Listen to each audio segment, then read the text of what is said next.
오늘의 뮤인탐구 주인공 어서와. 어디는 처음이지? 지킬 앤 하이드 맨 오브 라만차의 아버지 오디컴퍼니 신춘수 대표편 지금 시작합니다. 어릴 적부터 책 읽기를 좋아했던 신 대표는 읽어보지 않은 책이 친구 집에 있으면 아무 생각 없이 가져올 정도로 손에 잡히는 대로 책을 읽었다고 합니다. 그가 가장 좋아했던 책은 돈키호테. 초등학교 때 처음 접한 이 책은 4번이나 연달아 읽을 정도로 그의 마음을 사로잡았다고 하는데요. 어린 신 대표는 어느 날 이탈리아 감독 비토리오 데시카의 자전거 도둑이라는 영화를 보고 큰 감명을 받아 영화 감독이 되고 싶다는 생각을 처음 하게 되었다고 합니다. 중학교까지 천재가 났다라는 소리를 들을 정도로 비상한 머리를 타고났던 그의 부모님은 그가 걷고자 하는 영화인의 길을 완강히 반대하셨다고. 결국 한 대학의 경영학과에 입학한 신 대표는 얼마 지나지 않아 자퇴를 하게 되고 서울예대 영화과에 편입을 할 만큼 영화 감독이 되겠다는 꿈은 확고했습니다. 광고 제작 및 편집 등 관련 업계에 일을 하며 영화 감독의 꿈에 한 걸음 다가가고 싶었지만 시나리오 공모전에서 번번이 탈락하는 등 순탄치 않은 시절을 보내던 중 1990년 23살의 나이에 곽재용 영화 감독의 비오는 날의 수채화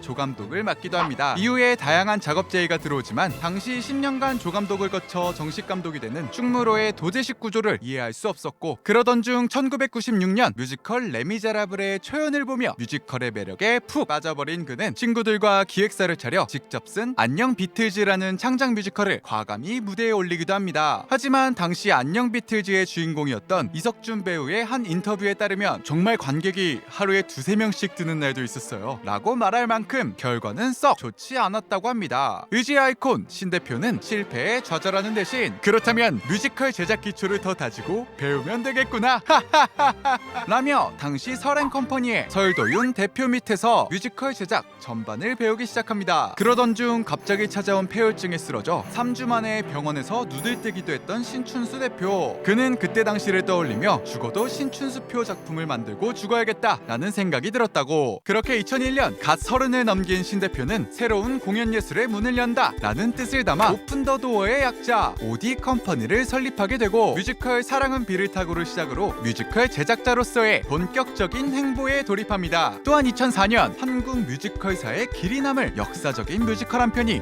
그를 기다리고 있었으니 바로 뮤지컬 지킬 앤 하이드였습니다. 다소 어두웠던 내용과 브로드웨이에서조차 큰 성공을 거두지 못했던 작품이었기에 처음 신 대표가 지킬 앤 하이드를 국내 무대에 선보인다고 했을 때 주위의 반응은 그게 되겠어? 라는 반응이었다고 합니다. 또한 당초 모회사와 공동 제작을 하기로 했지만 파트너사가 사업 자체를 중단하면서 오디 컴퍼니 자체적으로 작업을 해야 하는 상황. 그리고 발표된 캐스팅에 많은 관계자들은 놀랄 수밖에 없었습니다. 당시 24살이었던 조승우와 신인이나 다름없던 류정한이 캐스팅되었기 때문인데요. 특히 조승우는 앳된 얼굴로 40대인 지킬과 하이드의 연기를 소화하기 역부족일 것이라는 평단의 우려에도 불구하고 2004년 7월 24일 역사적인 지킬 앤 하이드의 첫 번째 막이 올랐습니다. 지금 이 순간 마법처럼 객석 점유율 98%라는 놀라운 수치와 당시엔 흔하지 않았던 기립박수가